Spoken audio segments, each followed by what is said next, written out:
Kitchen Lab edição High Design com o painel Cozinha do Futuro, com Henrique Steyer, Guilherme Torres, Gerson de Oliveira e mediação de Alex Colantônio. É engraçado a gente falar sobre cozinha do futuro, né? Já que a cozinha, por definição, é o ambiente mais elementar da casa, né? Desde que o homem descobriu o Neandertal, lá no tempo das cavernas, descobriu que o fogo era elementar para sua subsistência, ele passou a morar perto do fogo, ou seja, ele morava numa cozinha, né? Corta para casa dos anos 2010, 2020, e o que a gente tem é uma grande transformação social, né? Por conta de fenômenos sociais, cada vez mais as pessoas estão voltando para casa mais cedo e cada vez mais elas querem receber em casa. E a cozinha virou um status, né? Porque ela iconiza um movimento novo de gourmetização de hábitos humanos. Hoje em dia é muito cool cozinhar, todo mundo adora cozinhar, principalmente a classe masculina adora, né? Vocês veem esses fenômenos de esses programas de TV que brotam a exaustão na mídia. E a cozinha cada vez mais se apresenta mais evolutiva nessa escala, né? A gente teve, por exemplo, na Casa Cor, a Cozinha do Futuro do Guilherme Torres, que era Next Supper, que é a próxima ceia. E ela traduzia bem isso, né? Ali ele falava um pouquinho sobre as novas tecnologias de um futuro muito próximo, talvez daqui 10 anos, né? As tecnologias de indução, que acabam substituindo alguns eletrodomésticos convencionais e fazem com que a cozinha seja totalmente revista. Então eu queria começar falando com o Guilherme sobre essa... Queria que ele contasse um pouquinho sobre esse projeto, que foi muito estudado, né? E foi totalmente em cima de uma realidade de pesquisa de mercado que a gente vai ter aí muito em breve, em menos de uma década, talvez. Ok, olá a todos. Quando eu comecei esse projeto, na verdade, quando comecei o projeto da Casa Cor, esse ano, a primeira coisa que me veio à mente foi a ideia de fazer uma cozinha. Por uma questão de que eu entrei no espaço, achei que o espaço tinha cara de cozinha, mas não foi algo premeditado ou nada assim. E esse ano a gente tinha uma questão de downsize na Casa Cor, tudo muito menor. E quando eu vi aquela escala, foi uma cozinha que vai ser apropriado, pensei em ter uma área externa, de cara também. Então eu falei assim, o que vai caber aqui e o que eu não fiz ainda seria a ideia de uma cozinha. Quando eu comecei a pensar em cozinha, eu achei também que uma cozinha também era uma coisa um pouco ordinária. Em que sentido? Eu acho que é muito interessante quando você vai ver alguma coisa, quando você sai da sua casa, também você aprender algo. Isso é uma coisa que, por exemplo, me motiva a sair, né? Então eu falei assim, podia levar alguma coisa que tivesse um viés cultural, alguma outra coisa que não fosse o conceito de fazer feio e fazer bonito. Que eu acho isso também uma discussão que não muito rasa. E esse projeto, na verdade, me veio esse estalo de fazer isso, porque no ano passado, na Expo de Milão, eu tinha conhecido um projeto da IKEA, no qual eles comissionaram 60 universidades durante 3 anos, né, para os estudantes apontarem quais seriam os ambientes ou qual seria o ambiente da casa que sofreria a maior mutação e como promover isso. Então, a conclusão que eles chegaram que o ambiente seria a cozinha e que a cozinha seria palco de grandes transformações por uma questão de tecnologia, né? A gente usa um modelo ainda preso no século XIX. Né? Então, a última liberdade que nós tivemos na cozinha, que a gente conhece, foi a introdução do fogão a gás, né, que mudou todos os hábitos de uma família, a introdução da geladeira, né? Então, essas atividades, refrigerar e alimentar a fogo, é um mote de uma cozinha. E dentro disso, nesse projeto, eles começaram a oferecer a ideia de outras tecnologias. E a tecnologia que permeava todo esse projeto, no qual inclusive eles estão investindo uma verba bilionária para viabilizar em 10 anos, é a introdução e a viabilização cada vez mais da tecnologia de indução. Né? Então a indução é simplesmente transmissão de energia elétrica sem fio. E através deste processo você pode ativar micromáquinas que exerçam papéis de aquecer ou de esfriar. Então é uma coisa muito, muito, muito interessante. É uma coisa que esse ano já estava disponível em linha, mesas indutoras em Milão, né? E a gente fez a experiência de um fogão fictício de indução, uma geladeira fictícia de indução, tudo como mock-up. Né, mas no final a gente tinha experiência de indução através de Corian, né, que já é comercial, a gente já está com esse produto em mercado. Então é muito interessante a gente entender como as tecnologias elas chegam no momento da vida causando estranheza e as pessoas achando que não vão utilizar ou que a moda não vai pegar, e depois ela se torna fundamental na nossa vida. A gente tem como maior exemplo um smartphone, né? Uma coisa que completamente ninguém consegue imaginar a vida mais sem. Então é dessa maneira como a gente tem uma simbiose, sempre eu vejo, entre homem e tecnologia. E a tecnologia é a chave para qualquer mudança que a gente pensa hoje. Henrique, para muito além da tecnologia, a gente está vivendo um momento em que a cozinha cada vez mais é um cômodo social, né? E você já projetou, como você trabalha muito com planejados para grandes marcas, você já projetou espaços híbridos que cada vez mais conectam a cozinha como um ambiente essencial, um ponto nevrálgico na casa brasileira, na nova casa brasileira, né? Como funciona isso para você? Como você vê essa demanda da cozinha cada vez mais destacável dentro da casa contemporânea? Tudo bom? Eu acho que essa evolução da cozinha tem a ver com uma parte social que está mudando muito também. Eu sou do Sul, onde há uma década atrás as pessoas frequentavam clube social, iam na piscina do clube, iam fazer jantares no clube. E hoje em dia, acho que em questão da segurança, todo mundo com medo de violência, etc., as pessoas começaram a construir os seus mini clubes dentro de casa, né? Ou em residências, ou em condomínios fechados. Então, tem a ver com isso. Acho que a cozinha é uma parte desse movimento, que as pessoas estão voltadas para dentro de casa. Os clubes estão fechando, pelo menos lá no Sul não existe mais clube social, existe baile de debutante e acabou o clube. E dentro disso as pessoas querem receber amigos em casa, querem fazer jantares, querem fazer almoço. E a cozinha acaba ganhando cada vez mais espaço. Tem gente que tem a cozinha para funcionária, tem a cozinha para dia de festa, tem a cozinha para o dono da casa.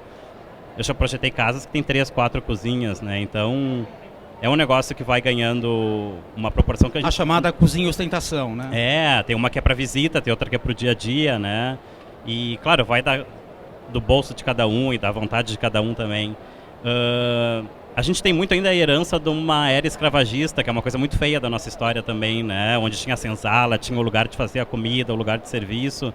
E cada vez menos tem espaço no mundo para uma coisa assim, né? Eu tenho um trabalho forte contra o preconceito racial, a gente faz um trabalho quase que de artes plásticas, representando personalidades brancas como se fossem negras. E acho que isso também tem a ver com essa nova forma de viver, né? Onde não se tem mais dinheiro para também ter tantos empregados em casa, né? As pessoas começaram a fazer o serviço, começaram a curtir essa parte de cozinhar. Então, tem a ver, a cozinha, na verdade, é só a ponta do iceberg de todo um movimento social que está acontecendo na vida da gente, né? Questão financeira, de segurança, de preconceito, de classe, é tanta coisa que envolve isso, né? E a cozinha, acho que é o que aparece, que é o que a gente está discutindo hoje, mas, na verdade, o movimento é bem mais profundo que isso, né? Gerson, ainda falando sobre essa coisa social da cozinha, você é uma das metades de uma das marcas que mais se atentam para essa coisa da hibridização do móvel multifuncional, híbrido, do móvel modular.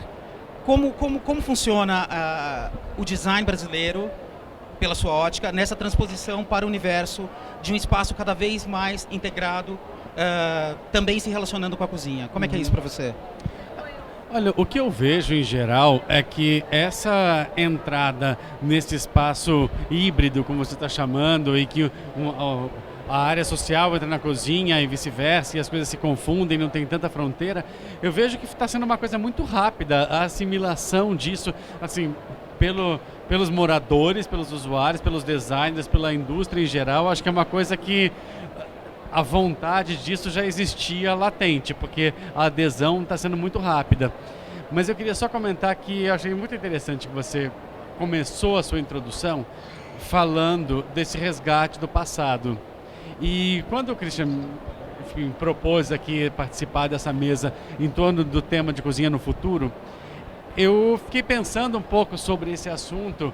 Eu não tenho uma experiência específica em desenhar coisas para a cozinha, muito mais dentro dessa possibilidade, dessa falta, dessa quebra de fronteira aí que aquilo que a gente faz entra na cozinha. Mas eu fiquei um pouco pensando assim, que isso que a gente está chamando aqui de futuro é muito uma volta, um resgate de valores ancestrais.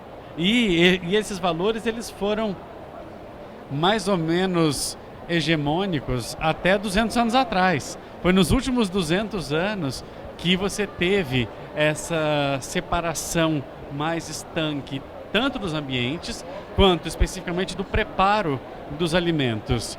Então eu vejo e acho que talvez por isso essa volta a essa integração esteja sendo tão bem aceita e caminhando tão rápido, porque é uma coisa que de fato faz sentido, não é uma coisa totalmente nova, a gente tem isso na nossa memória. Rápido demais, né, Guilherme? A julgar pelo que você mostrou na Casa Cor. Na verdade, o que acontece, para a gente entender isso de uma maneira muito simples, é assim. Tudo que tem uma pessoa que faz por você, você esconde. Tudo que é você que faz, você coloca à vista. Vamos falar, essa é a regra social. Então, o que acontece? Né? O nosso modelo de casa burguesa foi sempre baseado na ideia que, por menor que a casa fosse, ela seguia o mesmo formato de uma casa grande. Não é? E colocando sempre essa questão, né, dos funcionários para um lado, uma área de convívio para o outro, no qual você ficava sentado e era servido. Né? O que acontece é que uma pequena parcela pode ter esse tipo de coisa e uma outra parcela que usufruía desses tipos de benefício, né, não tem mais. Então o que acontece? É isso que faz a parede de um apartamento sumir e a cozinha aparecer. Não é? Então não é uma questão de moda, é comportamento. Né? Então, para mim, a palavra moda, ela neste caso, ela só reflete um fenômeno que, né, que você fala, puxa, eu estou trancado dentro de casa. Eu morava numa casa anteriormente, que a minha cozinha ficava atrás de uma parede. E foi a única coisa que eu decidi quando eu fui fazer outra, é que a cozinha ia ser na sala, porque é onde eu fico. Então, é aí que a gente tem essa chave, é aí que muda também de novo. Né? Não é uma questão de feio ou bonito, é a questão se aquele modelo é o seu lifestyle ou não. A cozinha do presente, ela é extremamente lida pela sociedade como um ícone de status. Até a julgar por esses fenômenos de gourmetização que a gente mencionou aqui. Ou pelo exemplo que você mencionou de algumas casas que têm até 4 cozinhas. Né? A cozinha do futuro, ela também vai ser tão vaidosa assim? Ou vocês veem um pouquinho mais de contenção e equilíbrio, indo para essa escala do essencial, que você acha que é a busca, uma retomada do passado? Eu queria ouvir isso dos três. Olha, eu pessoalmente realmente espero que seja por esse caminho do equilíbrio e de uma coisa mais tranquila e mais voltada para valores humanos e essenciais. Não tem por que ser ou a cozinha ou qualquer coisa da casa entendida como um valor de ostentação. Né? E também acho que a gente não pode esquecer aqui que quando a gente fala de cozinha, você está falando de alimento, que é uma coisa essencial para o homem, igual para o homem de qualquer... A necessidade do alimento é igual para o homem de qualquer estrato social.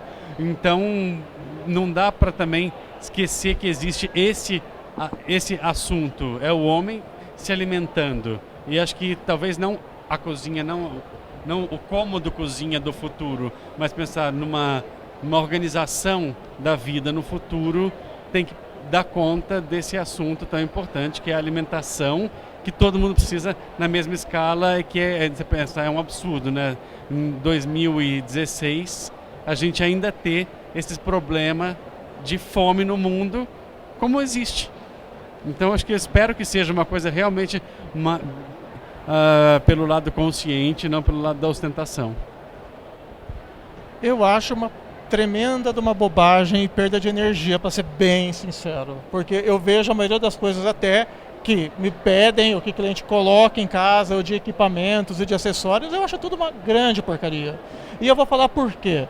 Eu, quando comecei, por exemplo, a trabalhar, eu era desenhista e eu tinha somente 3 canetas nanquim. E todos meus colegas tinham 30. Eu sempre desenhei melhor que todo mundo.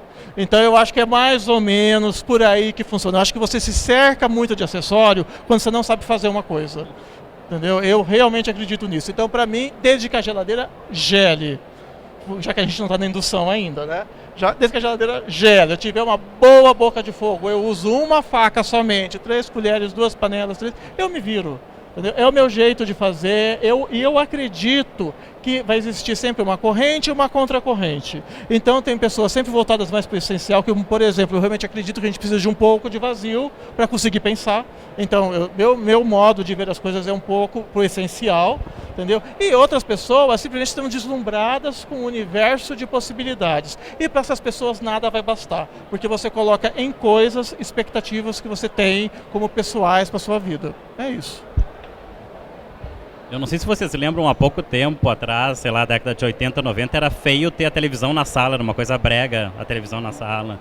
As pessoas tinham mesa de jantar com um balcão, com a cristaleira, e pessoas que não recebiam ninguém em casa, né? Então a gente tinha uma casa que era quase cenário, né? E a cozinha ficava escondida, a cozinha era feia, então isso foi tão rápido que mudou de um tempo para cá. Mas eu acho legal ver como a indústria evoluiu junto com isso, né? Eu trabalho muito com a Florence e tem essa cozinha incrível deles aqui com acabamento dourado, perolizado, que a cozinha parece de ouro, tem tanta tecnologia de portas que abrem com controle remoto, com... Isso é muito legal, né? Porque a indústria precisa sobreviver também, e as pessoas gostam de consumir, e a máquina tem que girar, né? Acho tão... Faz parte de uma evolução social isso tudo, né? Ou uma involução, sei lá. Henrique, eu já vi você colocando uma vaca dentro de uma cozinha. Claro que era uma liberdade poética de uma campanha publicitária, mas transpondo para a escala da vida real. Você já recebeu um pedido muito extravagante de um cliente que, em nome da modernidade, tenha pedido alguma coisa extravagante para você, no sentido de traduzir a cozinha do presente ou do futuro? As pessoas pensam que a gente é um pouco louco, né? Essas loucuras a gente faz quando é para um cenário, quando é na vida real isso não acontece, né? A gente fez cozinha com cavalo, a gente fez cozinha com vaca, mas na vida real nunca aconteceu assim nada extravagante. Normalmente a gente que tenta fazer uma coisa diferente, não o cliente pedir. Que bom. Guilherme, você já recebeu algum pedido extravagante? Meus clientes morrem de medo de mim. Não, todo mundo pensa duas vezes antes de abrir a boca. Se pedir vai levar, né? Não, todo mundo pensa duas vezes antes de abrir a boca. Isso é muito legal. Você já projetou casas com mais de 2 cozinhas, por exemplo, sendo uma funcional e uma gourmet? Não, porque na verdade é assim, né? Eu acredito que muitas coisas, e para mim, projetar uma casa é um ato político. Né? Então você expressa a política não só indo às ruas, mas também criando uma filosofia projetual. E eu odeio coisas em duplicidade. É uma coisa que eu tenho pavor. Então eu procuro ao máximo evitar esse tipo de coisa. Às vezes o que a gente faz é criar uma transição elegante. Como, por exemplo, eu entendo uma área no qual eu tenho que esconder uma zona, uma grande bagunça, entendeu? E uma área no qual eu faço as coisas para fazer, tipo, vamos falar assim, um show e o backstage. Eu acho que esse tipo de coisa funciona, né? Mas eu evito ao máximo repetições e não é a maneira como que eu filosofo uma coisa, né? Então, muito melhor ter uma boa e bonita do que... Exato. E, tipo assim, eu sempre falo que as pessoas têm tendências a ter duas coisas medianas, né? Eu prefiro ter uma coisa tipo uau. Isso é sempre um ditado de vida. Gerson, embora você não seja um designer de peças ou acessórios para a cozinha, eu sei que você é um grande entusiasta do design de uma forma um pouco mais panorâmica. Uhum. Pegando o gancho que uma das grandes revoluções na história do design foi, por exemplo, a criação do espremedor aracnídeo do Philip Stark nos anos 90, que é um grande modelo de design funcional e que revolucionou a forma na indústria. Você acha que a gente vem acompanhando, que o design de acessórios de cozinha, ele vem também evoluindo? Ou você acha que a gente parou no tempo? Pergunto isso também porque a gente já desenhou peças interessantes, embora que não para cozinha, mas que tem a ver com tableware. Eu lembro muito do Spencer de Mel, né, que era uma peça fabulosa, que foi premiada e que fez parte do Clube do Design do Man. Conta pra gente como é que você vê os acessórios de cozinha do ponto de vista do shape, da forma, do volume, da textura e do conteúdo. Tem uma coisa que eu acho muito impressionante, e aí eu falo também do ponto de vista de consumidor, porque eu gosto de cozinhar, então eu gosto de comprar esse tipo de coisa, que tem uma indústria de facas, de panelas, de ferramentas, não são acessórios, de ferramentas de cozinha, tem uma indústria muito boa, muito avançada em termos tecnológicos, muito afinada com as necessidades, com desenho, com projeto. E isso eu acho muito bacana e vejo que essa indústria não perdeu um minuto nos últimos anos, porque eles realmente assim têm bons produtos. Hoje você tem tudo para a cozinha de excelente qualidade que não é mais para uso profissional. é para uso, e claro, você com maior verba maior, você vai comprar panelas melhores, facas melhores, mas também uma coisa razoável, você já tem coisas boas, indústrias nacionais, eu não sei se eu posso falar nomes aqui, mas indústrias nacionais de grande porte, que, sei lá, há 20 anos atrás fazia um produto bem mediano, hoje faz um produto que está alinhado com esse tipo de, com os produtos similares no mercado internacional. A indústria se mexeu, foi atrás. Isso eu acho muito, muito legal. É interessante que você citou o espremedor do Philippe Starck, porque ele é um ícone em vários aspectos, né? É um dos objetos da Alessi talvez mais vendidos na história. É o mais vendido. E ele foi um divisor de águas ali também, assim, de conquistar um público que não estava muito atento ao objeto de design. De repente esse objeto ele estourou mesmo. Mas isso é porque a própria empresa diz, e eles já fizeram essa pesquisa, ninguém usa aquele objeto para espremer limão nem laranja. Ele é usado, ele é também... Exceto a gente, né, Guilherme, que a gente usa de fato. Eu não usei, eu sei que você usa, eu não usei. Mas quando eu quis comprar tinha saído de moda já. Pois é. Foi ó. Ele é bom para atacar as pessoas também, né? Eu ele gosto funciona como uma arma. Mas é muito interessante, assim, esse objeto ele realmente ele é forte, ele é um ícone do mais vendido, do menos usado, enfim. Mas tem um outro, eu acho que o design e a indústria sempre tiveram atentos a esse tipo de adequação ou de renovação do espaço em relação à cozinha, falando especificamente, né? Você tem exemplos históricos, desde a Frankfurt Kitchen até o módulo Mini Kitchen do Joe Colombo, que é começo dos anos 60, né, que já é uma coisa revolucionária para aquele momento. Era uma cozinha inteira dentro de um módulo que media, sei lá, 1 metro por 70 por 90. E você tinha todos os equipamentos e todos os espaços de armazenamento que uma mini cozinha precisa ter. Enfim, então é um pensamento que também não é de hoje. Já vem aí, historicamente, nascendo esse pensamento, e eu acho que hoje ele está encontrando eco no consumidor, no mercado, nos profissionais todos. Se vocês tivessem que traduzir a cozinha do futuro, para finalizar, em uma frase ou uma palavra, como é que ela seria, considerando tudo isso que a gente conversou aqui, considerando essa volta ao orgânico, o próprio modelo do Philippe Starck, embora altamente tecnológico, ele instiga o hábito orgânico e absolutamente elementar de espremer uma laranja ali com a mão, né, sem nenhum recurso de automação.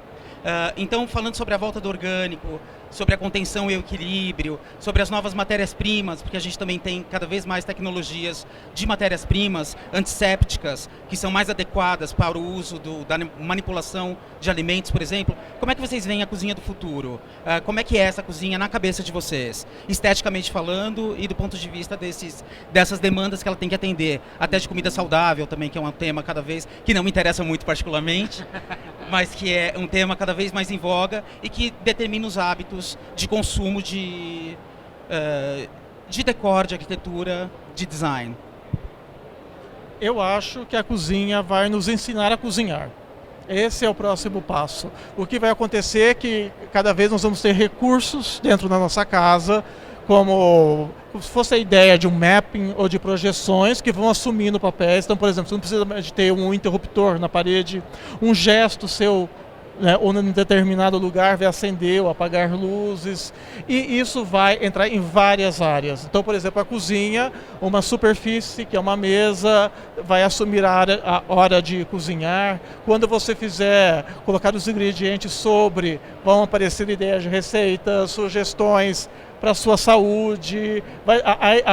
Nós vamos ter um nível de integração cada vez mais também entre disciplinas, né? Então, por exemplo, assim, a internet das coisas, os aparelhos, né, nos dando várias dicas sobre um produto. Então, por exemplo, quando você for comprar uma roupa, além da questão gostei ou não gostei do visual, algum indicador vai te falar que aquela roupa é apropriada para você. Não é? Tipo, olha, isso aqui é apropriado para o seu tipo físico, é apropriado para as suas necessidades, para você que transpira essa roupa, não. A gente vai ter cada vez mais indicadores, né? Seria como se fosse uma evolução de uma hashtag, entendeu?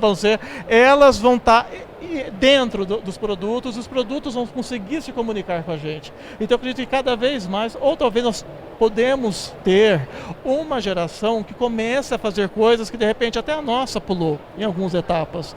Por exemplo, esse ato de espremer, a pessoa pode virar uma moda, entendeu? De uma grande blogueira, falar que isso é um exercício incrível, que deixa a bunda dura e todo mundo vai começar a fazer. Mas isso é um fenômeno muito interessante, entendeu? De entender que a função de mídia e a função de tecnologia vão ser o novo mote. Eu acho que eu vou bater na tecla da parte social de novo. Esse movimento de home office, por exemplo, tem empresas que pagam as pessoas para trabalharem em casa, né, para não ter esse deslocamento no trânsito, para não gastar gasolina, para não consumir petróleo que está acabando. Então, daqui a pouco, a cozinha em casa é um híbrido de escritório com moradia, com onde ele vai cozinhar. Eu acho que o que vai formar a cara da cozinha é a forma que a pessoa vive e usa aquilo, né? Daqui a pouco ela está trabalhando na cozinha, a bancada que ela trabalha, a bancada que ela cozinha, que ela come, e ela dorme ali do lado, porque os ambientes estão ficando pequenos, né?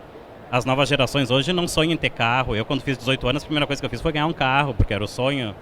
Hoje em dia, tu pergunta para um jovem, ele não quer carro, né? Ele quer viajar, ele quer sei lá o quê. Então, acho que os novos empreendimentos já nem tem mais tantas garagens como tem hoje em dia, né? 5, 6, 8 garagens, porque as pessoas cada vez vão ter menos carros, né? Esses filhos vão morar fora e não querem voltar para o Brasil, então fica os pais num apartamento com 8 vagas na garagem sem uso. E daqui a pouco essas empresas também não querem mais que o funcionário venha trabalhar, tem que pagar passagem, trabalha em casa, na sua cozinha daqui a pouco, né? Então a cozinha vai virar um home office, que vai virar a casa do cara. E a evolução não é nem para o futuro, tá acontecendo hoje já, né?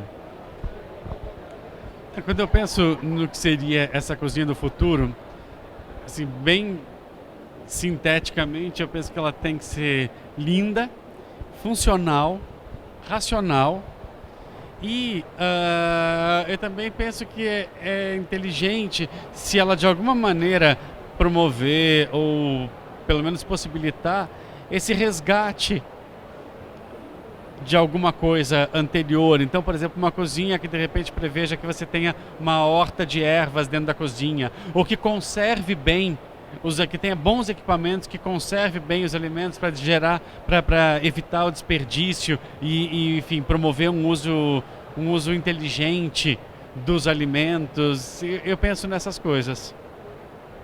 Legal. Muito obrigado. Obrigado. Valeu, obrigado. Obrigado.